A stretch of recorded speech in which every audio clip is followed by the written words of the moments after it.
Hey guys, just putting together a AR-15 here, and I thought I'd just document the progress of it and waiting for some more parts.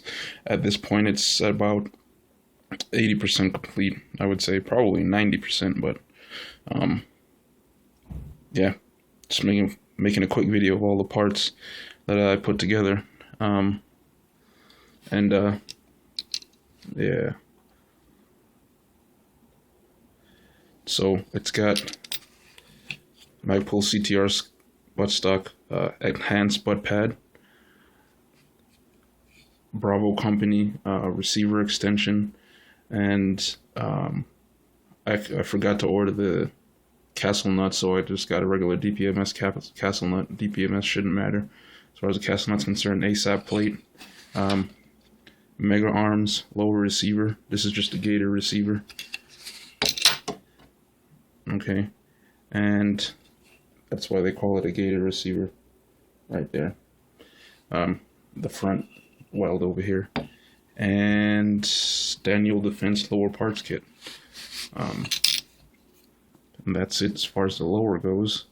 The upper, and this is why I'll have AR-15 put together in the title. It's because it's not a build. If you build a rifle completely, piece by piece, then it's considered a build. But if you put together a lower and then slap an upper on it, you're just putting a rifle together. It's not a build.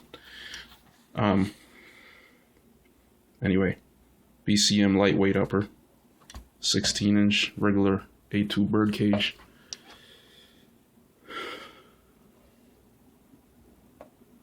And that's the mark of quality right there. HPMP 175.56 NATO. It's not a hammer forged barrel. I just didn't see the point in the hammer forged barrel, especially in the lightweight. So, and then the bolt carrier group. Hold on. Bam. BCM bolt carrier group. Alright, that's it. When the rest of the parts get here, I'll make another video. Oh, yeah, a couple of P-mags. And of course, snap caps.